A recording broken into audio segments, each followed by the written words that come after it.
On this episode of MythBusters, Come on. the team take on Hollywood in the myth of the life raft parachute.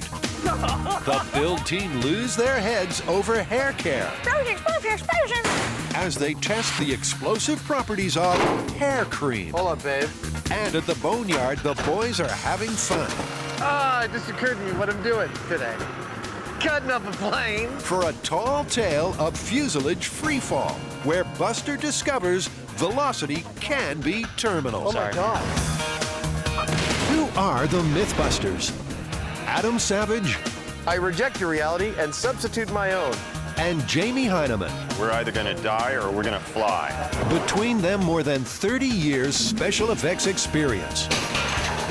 That was intense. They don't just tell the myths, they put them to the test.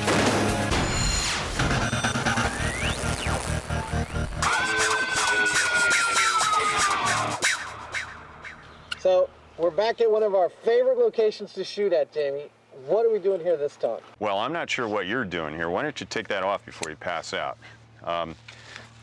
This is yet another interesting Hollywood approach to physics, and it involves surviving a fall from an aircraft by using an escape slide or a life raft as a parachute. You know how to fly, don't you?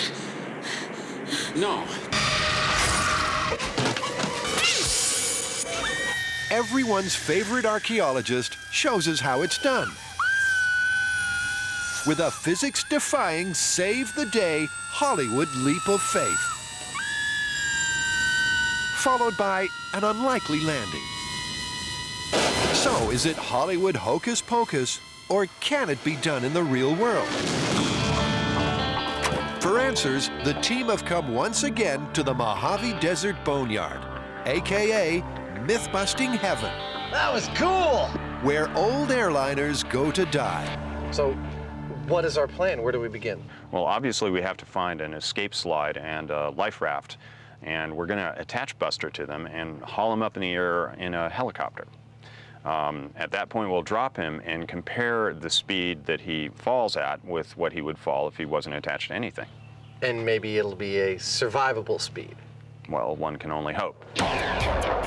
In order to simulate a fall from an aircraft, the team need only drop Buster from 2,000 feet, because an average person will reach their terminal or maximum velocity in the first 14 seconds of a free fall. So, no point going any higher because he won't hit the ground any harder. Grant is given the task of preparing Buster for his aerial raft ride. The pre-flight rig is all about information. To crack this myth, the team will need to know exactly how fast the fall, and more importantly, how hard the landing. In order to determine if Buster has survived any of these falls, we've got a variety of meters. I mean, we've got the accelerometer in the head. We've got a velocity meter that's actually used by the special forces that senses changes in air pressure to tell you what the velocity is. We've got frangible bones that we know will break according to human bones. We've got our shock meters that will tell us by a visual indication if we've exceeded certain G-forces. And there's always the trusty radar gun that Grant will use to manually track Buster to the ground. Plus, it's cool. And speaking of toys, Christmas has just come early for Adam. I'm just about to do something that I have always wanted to do, which is to pull the quick release on an inflatable life raft.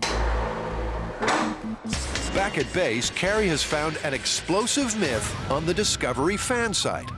It seems in the 1950s, the Canadian Air Force had a series of freak accidents with their fighter planes. One application makes your hair look excitingly clean. Supposedly, the pilots were decapitated by an explosion before the planes even hit the ground. This man applied twice. Now he's in trouble. It seems that a combination of hair cream, an oxygen-rich environment, and a spark from the communication system might have made the head explode into flames. We refuse to be responsible. So, could our dapper Canadian's hair care regime, pure oxygen to his face mask, and a simple communications short circuit in his F-104 Starfighter really lead to a mind-blowing flight? Since we know that oxygen can cause a very aggressive fire or even an explosion given the right fuels, it seems to me that the heart of this myth is whether hair cream and hair are one of those explosive fuels. And so we need to maybe start out with a scale miniature of this and see what happens with that before we start to deal with massive quantities of hair cream and potentially all, die. Dying would be bad. To avoid it, the build team rigs an explosion chamber in which they'll carry out their flammability tests. Test 1. In an oxygen-rich environment, will a short-circuit spark ignite hair without hair cream? Control test in 3, 2, 1. Fizzled out. Okay, no results with spark only. Test 2. Under the same conditions, will hair rubbed with hair cream go up in flames? Go. Fireball! It's sparking. Look at the sparking. Wow. And it's traveling up. Oh, dear. With full marks in the bench tests, there was even time for a little extracurricular fun 1. with some old-school hairspray. Please read the label, as hairspray is flammable. Leave endangering yourself and your hair to the MythBusters. Sounds like all you need to do now is bump it to the full scale to see if you can get a full-scale explosion and/or a decapitation. Yeah, you need to recreate the conditions in a fighter cockpit, I guess, at altitude.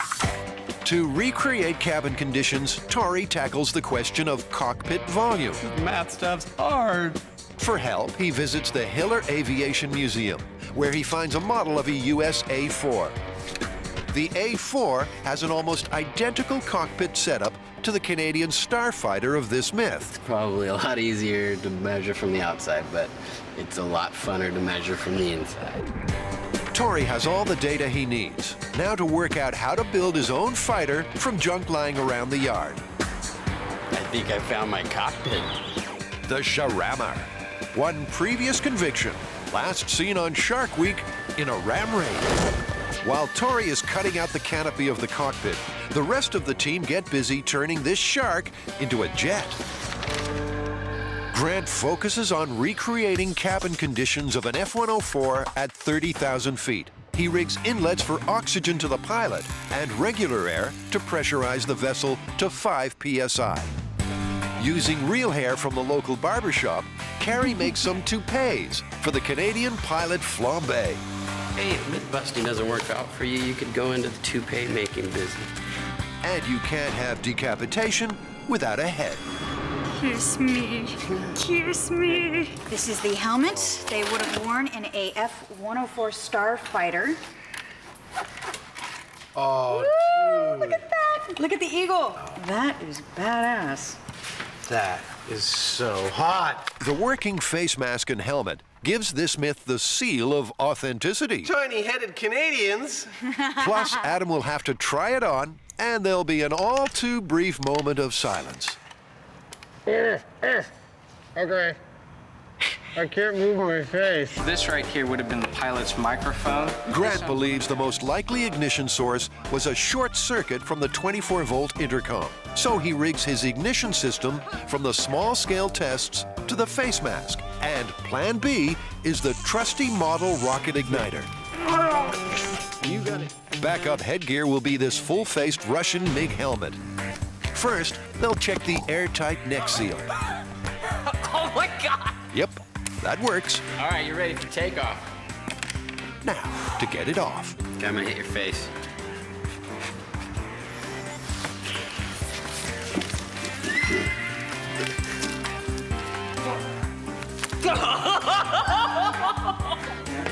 No problem, bro. That was easy.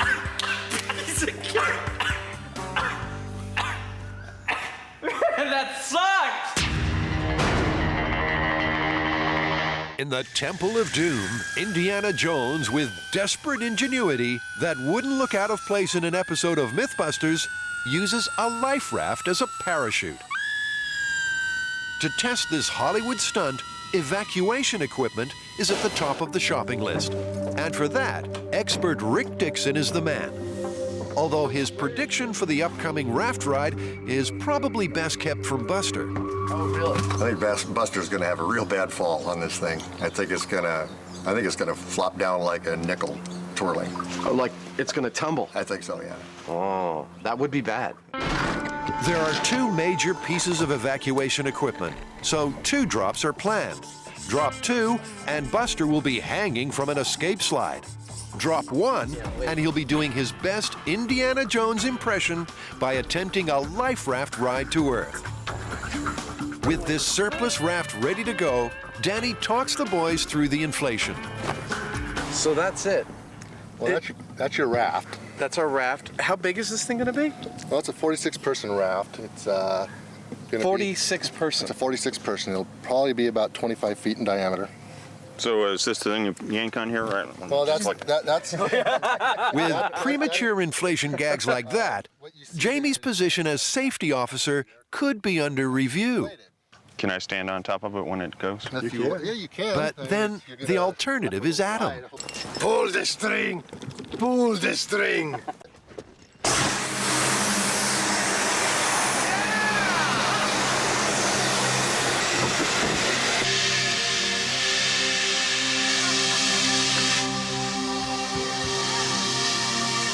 It's got a manual! That's amazing. Okay, so Buster has his ride, but how's he going to hang on? I say we stick Buster right here And and just diaper him in. Sure. Just tie him right in. There's nothing else we need to do.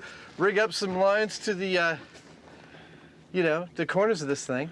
He's sitting right next to the raft manual. He can read it on the way down. Next, the survival kit, but it's past its sell-by date, and the dye marker is already deployed. This is not as thrilling as I had hoped. We got bandages and first aid. Coffee flavor stimulant. I'm gonna eat as many of these as I can get. Look at that. Can we set this up? It's kind of like Christmas.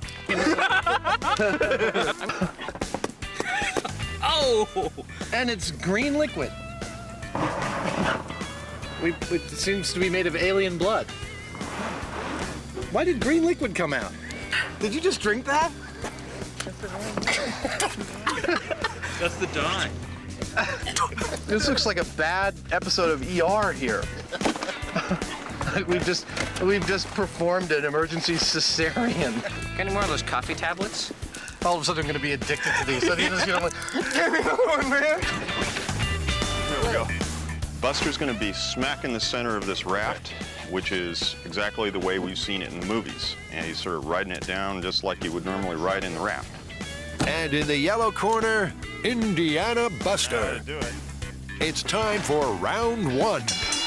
This is one of those myths I have no idea what's going to happen. Really. I mean, it may turn out that he stays totally stable. And floats all the way to the ground and is cushioned in his fall, and like it's a totally reasonable way to go. More likely, though, is that he spins like a coin on the way down and lands in a total horror show. With Adam set for his Virgin chopper ride, the big dog, or Sikorsky S58, fires up.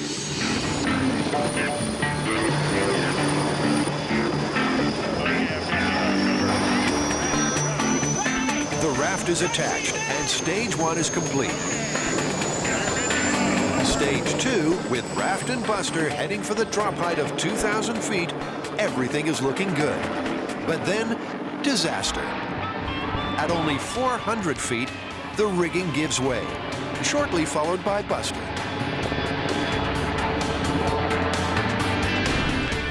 Did you see the explosion? It was like a splash of water. Small crash test dummies, friends and family of Buster, may find the following pictures disturbing. Oh! Oh! That's part of his skull. And snapped his spine. Where's the black box? Oh, here. That's the head accelerometer. Which is toast. Toast. How bad is it? Real bad. Oh my God. Adam arrives. and he's in a genuine state of shock. Oh Sorry, my God. Oh, criminy. Criminy? So shocked he makes up a new word. Buster is a pile of scrap. I'm thinking of calling the local fire department to find out if they have any simulaids. With carnage worthy of the bloodiest Hollywood blockbuster, this myth has to be in doubt. Despite what appeared to be a secure rig, Buster couldn't hold on. Guys, this gives you an idea how severe that impact was. Even the silicone is ruined. Wow. Along with all the instrumentation. With Buster's aluminum head in 1,000 pieces, the accelerometer inside was completely destroyed. That speaks volumes about how non-survivable even a few 100-foot drop is.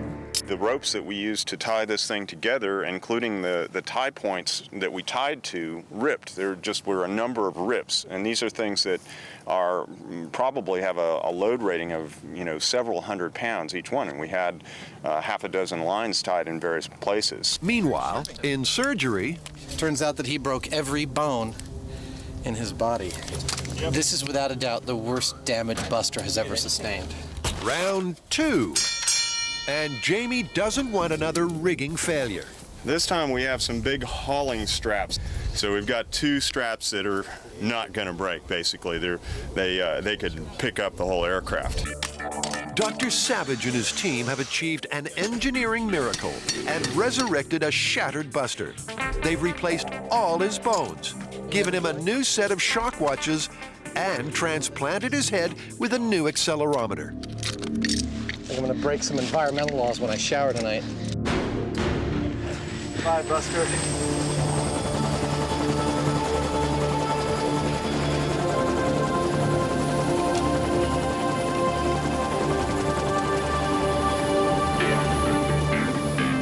Good to go, over.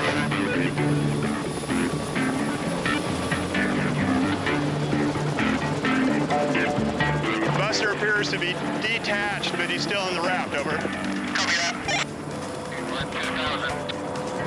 They're at 2,000. Okay, whenever you're over the target, over. Guys, get ready. They're about ready to drop, over. Go ahead and drop on your mark, over. Drifting back towards us. Let's get near the truck. And we should be really, guys, let's, he's gonna release right now, so you need to aim it right where it's gonna go. It's going down, guys, take cover. Oh no, he flipped over. Like Adam predicted, the raft has flipped like a coin, and Buster has a premature ejection problem. The raft clocked in at 22 miles per hour. Buster, on the other hand, clocked in at 154. After 2 failed drops, they have some useful information. The myth depends on the comparative fall speeds of Buster with and without a makeshift parachute. Now the team knows how fast he falls on his own. Looks like we found everything but the hand in the black box. That is affirmative. We have a whole forearm and a hand over here on the raft, over. The same or worse? Actually, not as bad as last time. I think it's clear that the raft actually would have slowed him down a great deal. You know, the raft came down just beautifully by itself, like a parachute. And typically, parachutists land safely at 14 miles per hour. I think it's worth pursuing this again because that raft is really just like a parachute. That's the way it looked on the last fall, even though Buster wasn't attached to it. So this time we're going to actually try and make it behave like a parachute, and we're going to tie Buster onto the underside of it and see what it does. Back at the shop, the build team are asking, could a dapper pilot's hair cream explode when exposed to oxygen and a spark? To test this combustible myth, the team has built a pressure vessel the same volume as an F-104 cockpit. And with the hard work already done, Adam arrives. That thing is magnificent. Do you feel like you're in Canada? Would you like to meet the pilot? Yes, by all means. It's you! Oh my God. And this is hair from 70 guys? Hold up, babes. While Adam enjoys a full head of hair, Tori gets to work sealing the open end of the cockpit. With only the canopy to be sealed, the team run through the test protocol.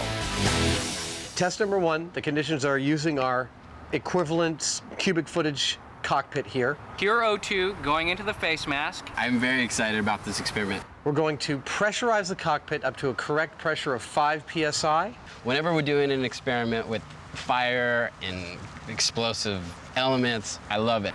And the rest of the cabin is going to be pressurized with regular air. What I am concerned about is I've been given the job to extinguish fires, and I'm just trying to figure out like whose idea that was. Grant takes care of the oxygen supply to the face mask and the ignition system to simulate an intercom short circuit, while Carrie goes heavy on the hair cream. A little more. He could be a greaser. All right, seal her up, boys.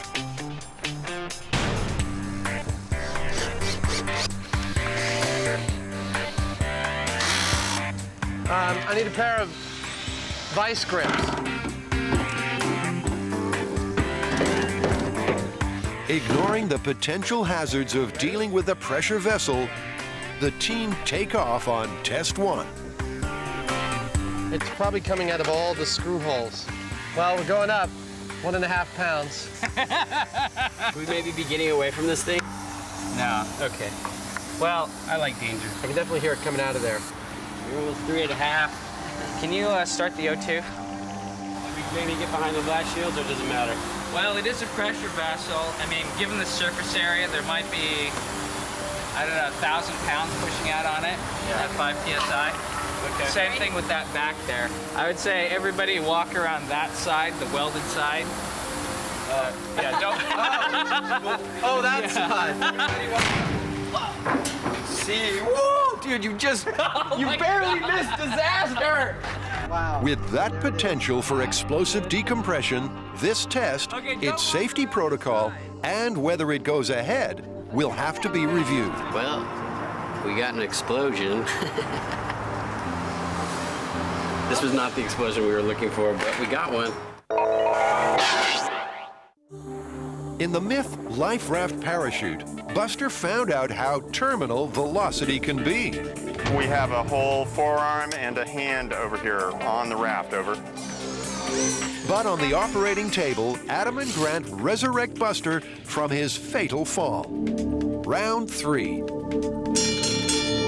And with Buster having failed to ride the raft like Indiana Jones, Jamie rigs it as a parachute. Just gonna give a little extra and lace him a couple places. I'm tired of Buster taking off on me.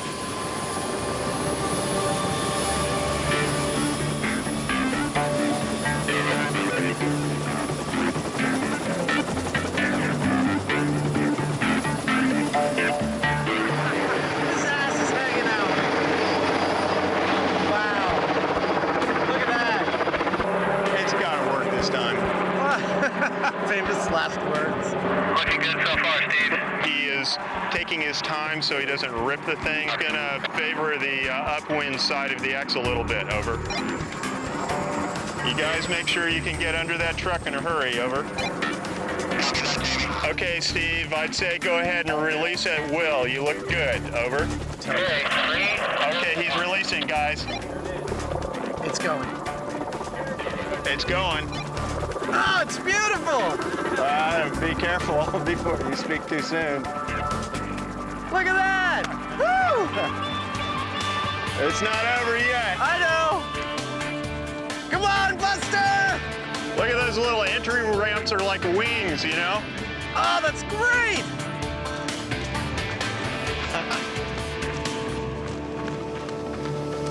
Buster's on the ground. Buster's on the ground. Well, that looked like a much nicer ride. I'll hazard a guess that Buster may well be intact this time entirely. But appearances can be deceptive.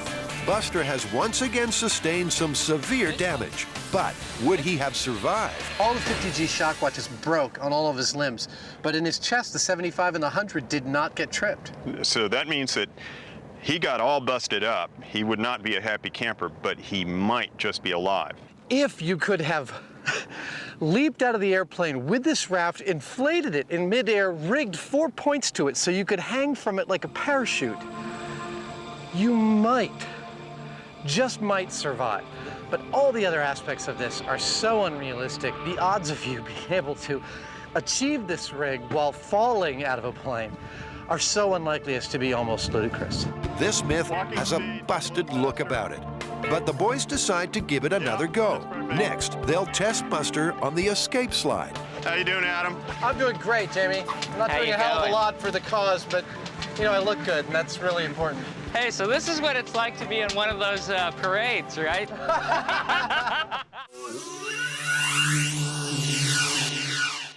With the first exploding hair cream test ending in near disaster, the team calls for a supervising adult. Barely missed disaster! At MythBusters, this could only mean one thing: Jamie.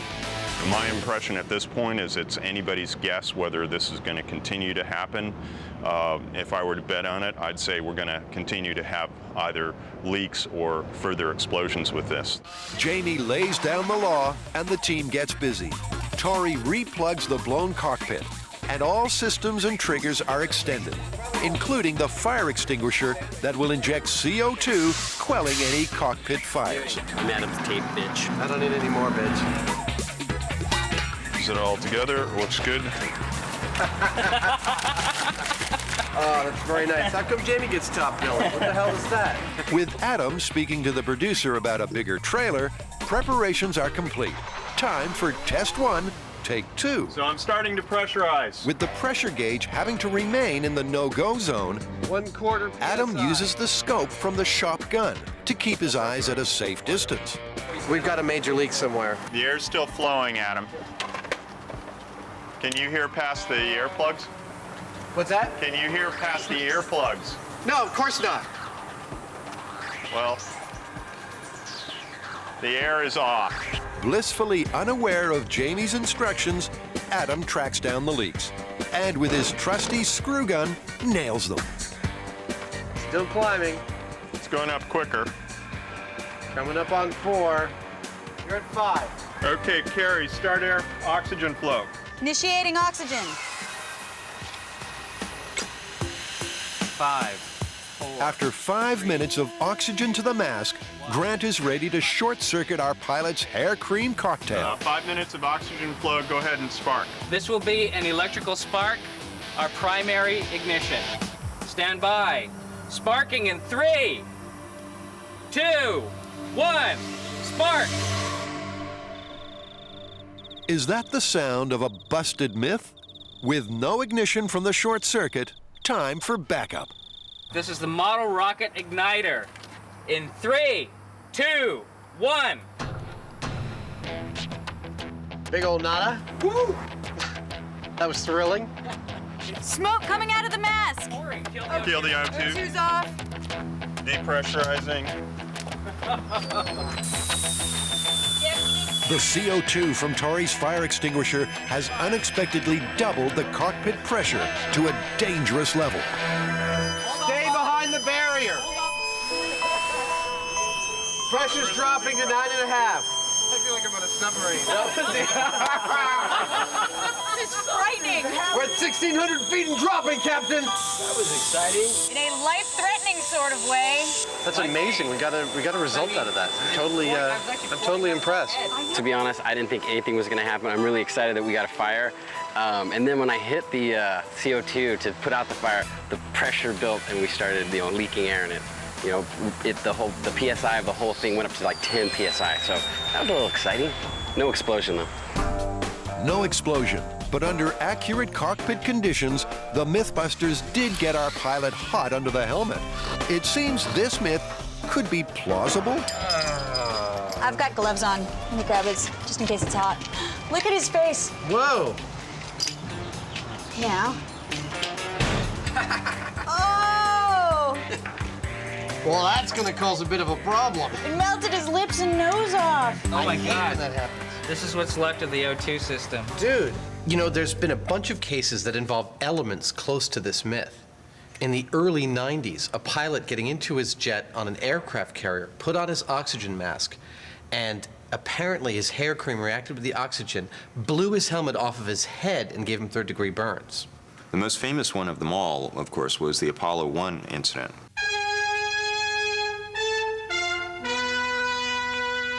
Apollo astronauts Roger Chaffee, Edward White, and Gus Grissom lose their lives in a tragic flash fire aboard their grounded space capsule. Faulty wiring and a pure oxygen environment caused a flash fire. And unfortunately, due to the fact that the cabin was pressurized and the door opened inward, the astronauts were unable to escape. Come on! Round 4. Adam's opponent and Buster's new ride is a DC-10 escape slide.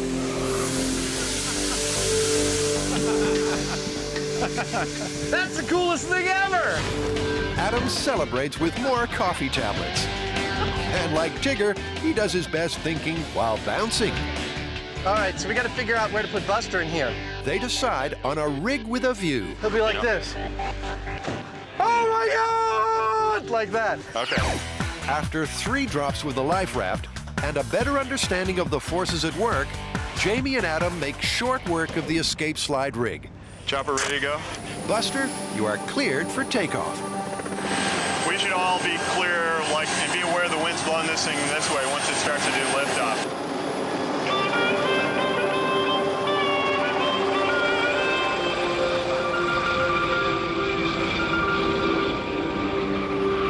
Wind's increasing, so you guys be ready to duck and cover.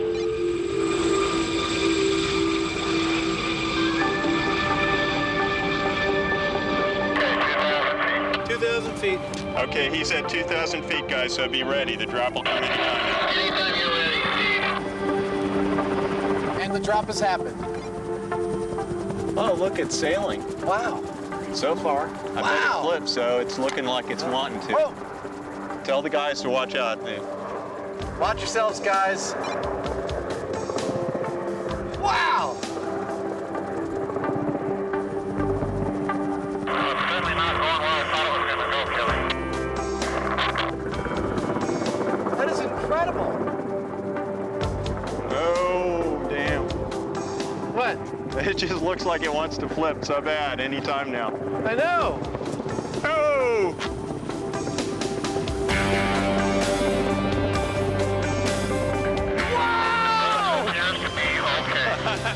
I reckon I might almost be willing to take that ride. That looked incredibly gentle. I got a peak of 42. It's rocking back and forth. Yeah. Mostly about in the 20 range. Once again, Grant's reliable radar gun was the only device to measure Buster's final velocity. But it's crunch time. Is there any life in this Hollywood myth? Good, let me I don't see any damage at all. In fact, not a single bone is broken. Let's see his chest. Nope, it's clean. He's clean. And the 50, 75, and 100 G shock watches all remain intact. Well, it looks like Buster survived, so I'll be darned. But, you know, that looked really sweet. It looked like it would have been a lot of fun.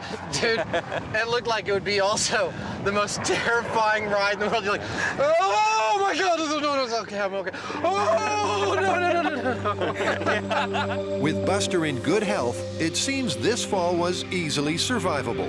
The slide not only slowed his fall, but also acted as a giant airbag on landing.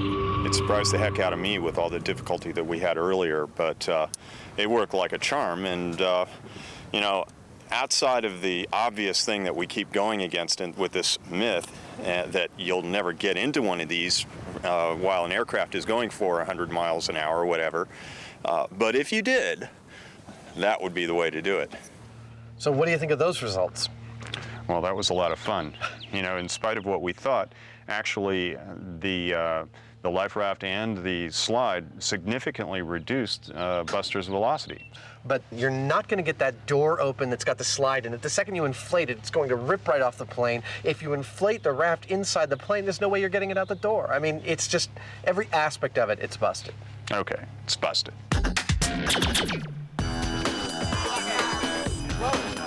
At the shop, Team Hair Cream gave their pilot, wearing an authentic F-104 helmet, a headache. Well, that's going to cause a bit of a problem. But the myth specified explosive decapitation. So they reset, and Carrie, attempting to further fuel the hair cream cocktail, adds Jamie's facial hair to Adam's toupee. Is that the real hair from the dudes? Yeah, you've got dude's hair, You know, Grant, His long lost son that he had during the time in Korea. His long lost son shows up at the front door. For this test, the team go for the airtight MiG helmet. The theory is that the neck seal will contain the oxygen and create a bigger bang. Yeah, we're not going to pressurize it this time because the helmet's sealed. First one is going to be the wire short on the camera side, right where the mustache is. Go. I think it's gonna do it. I'm seeing a little smoke and it's blowing up! He's on fire! No wonder Carrie is excited. This test supports a key element of the myth. The oxygen, Carrie. Ignition came from a simple 24-volt short-circuit spark. Dude, that was a hell of a result. That was. Wow. That was like boom, and I saw the whole thing lift up. This reminds me of Jamie after his bachelor party. But although the team frazzled the Canadian's follicles, he kept his head. The time now is to go for the big explosion. So we are going to use only hair care products to attempt to fuel this explosion. And since a lot of hair care products have propellants and solvents and evaporants in them that are themselves flammable or even petroleum-based, I think we're actually going to get quite a big boom. Please, whatever you do, do not attempt an explosive decapitation with hair care products at home. Get it on! You guys ready for this? Oh, yeah. In 3, 2, 1. Okay, nothing's happening. Okay, backup igniter. Wow. I'm going to loosen my sphincter, okay? 3, 2, 1. Oh, yeah, it goes. Oh.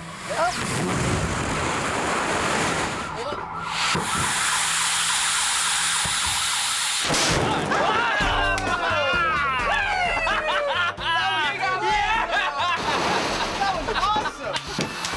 Finally, it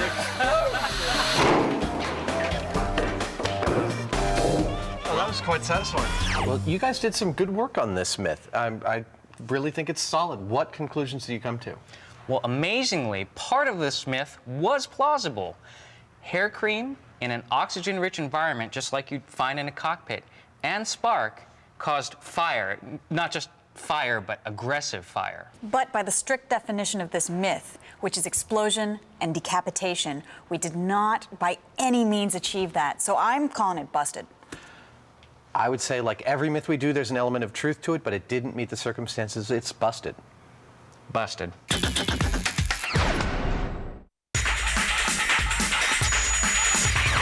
Oh my God!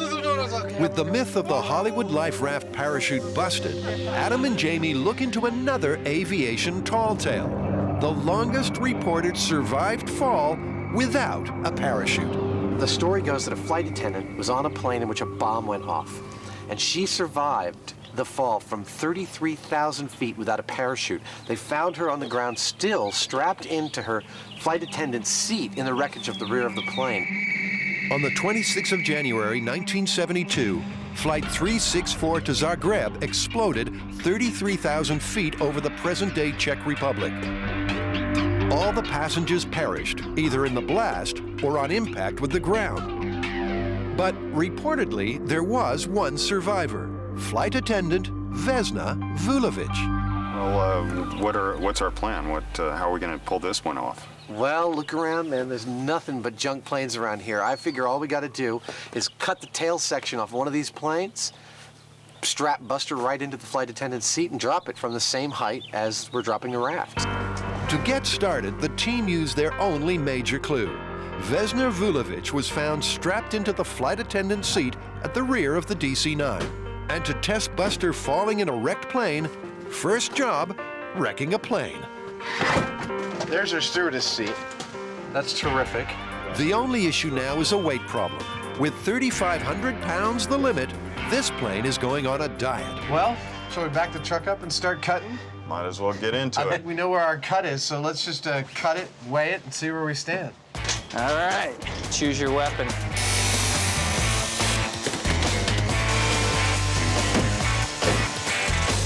A crowbar, $20. A screw gun, $150. An abrasive circular saw, $200. All day to play cutting up a plane in the Mojave Desert Boneyard. Priceless. They're just marvels of engineering, and we got to see what somebody's done to build them.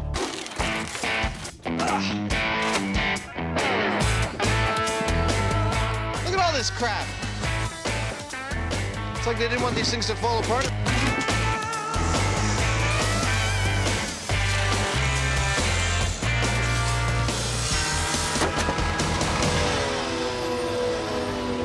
That seems to be it for the outer shell. Next, you're going to see us drag this thing free of its mother's body. Then we're going to hoist it up on a couple of chains in the scale and see how much it weighs. My guess for the weight of this thing is roughly 3,600 pounds. I think we're going to be a little bit over, but not much. Good guess, Adam.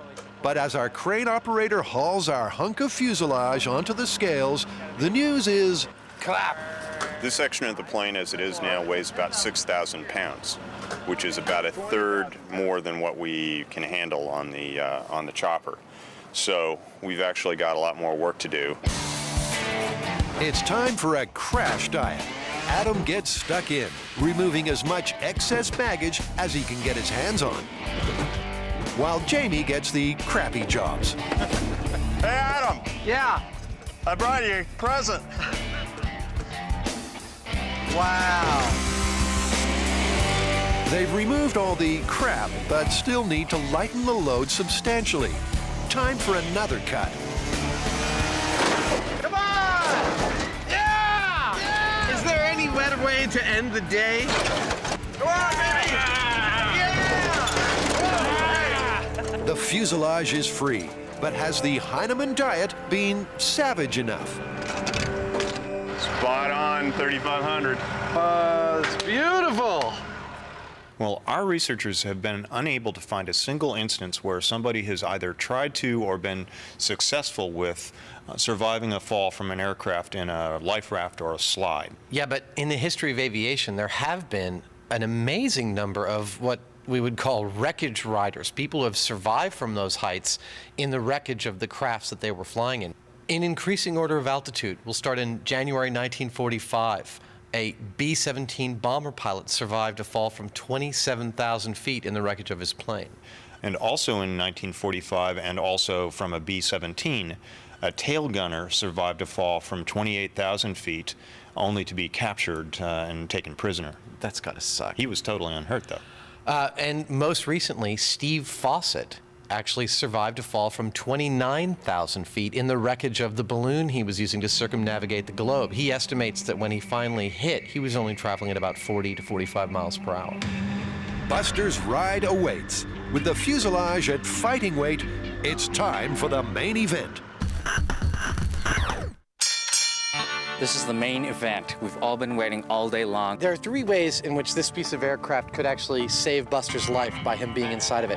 One is that its surface area could slow his descent enough to be survivable. I think it's going to be total devastation. A second one is that it could actually crumple and absorb a lot of the impact before that impact reaches Buster. When it hits the ground, it's going to be a pancake. And the third is, by being properly strapped in, he's not being whipped around by the impact, but being held tight so those G-forces aren't transferred secondarily to him thrashing around and taking major head trauma. How many of those are going to come into play on this drop? I have no idea. It all really depends on which way it falls. In the story of the free fall flight attendant, the survivor was found strapped into her seat in the grounded wreckage. There's no way he's gonna fit in here. But Buster is a little larger than most female flight attendants. Bye, Buster. Nice knowing you, buddy. I'm going to be probably right near where it was when it took off, because it's going ways away. And you know, the biggest worry that I have currently is the takeoff itself, because I've got to be near it when it comes up. And so far, every one of these runs I've done, I'm looking at this thing directly over my head as it's going up, and I'm trying to find some place to run to get out of that way, but it seems like it's following me. As the fuselage gets airborne, Jamie's fears become reality. The chopper struggles getting to its drop height, circling above the team as it climbs. For a brief and frightening minute, there is radio silence as everyone dives for cover. I thought he was going to go straight up, but they were right over top of us with 3,500 pounds of stuff. Now, you know, and we're backed up against a fence here, so it's kind of upsetting. And in fact, it's looking like he might be coming this way again, so I'd recommend that you guys get over here as well. But 2,000 feet is eventually reached, and the drop is nothing short of spectacular.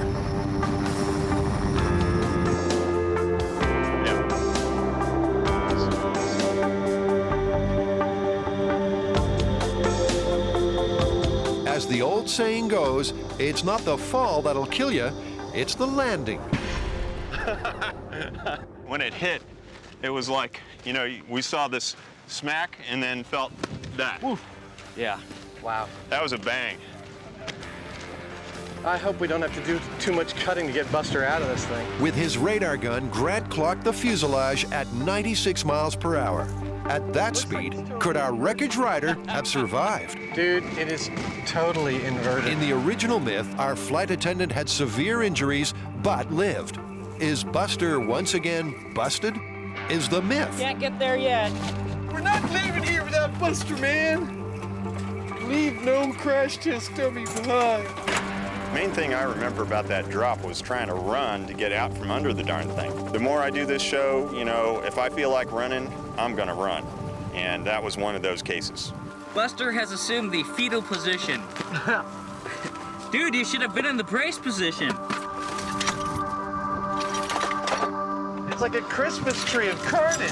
When the fuselage hit the ground, it crushed, and it made like a popping sound, like a car crash. It just, you know, and it just crushed. I thought maybe it would explode, but crumple. I think given the aspects of falling in wreckage that we assumed might be able to save his life, slowing down your descent is not one of them, because a 30% decrease in terminal velocity still has you falling at about 90 to 100 miles per hour, which is pretty lethal. Okay, is that it? Wow, we further broke the foot. I didn't think we could break this anymore, but apparently we were able to. When I look at this wreckage, and I think about the stewardess who survived in the tail of the plane, I think, well, I look at the cargo hold, which is upside down, and the top of this wreckage, and it actually looks not that distended. If Buster had fallen correctly, if he had fallen upright, he might have actually survived.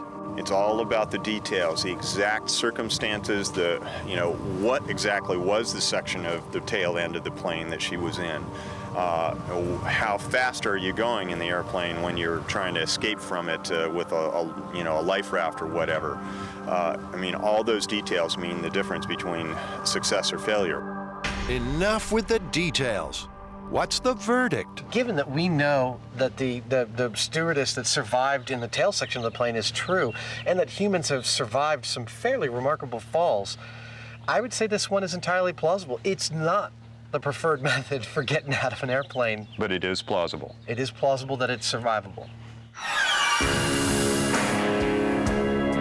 Do we all have a moment of silence for Buster and his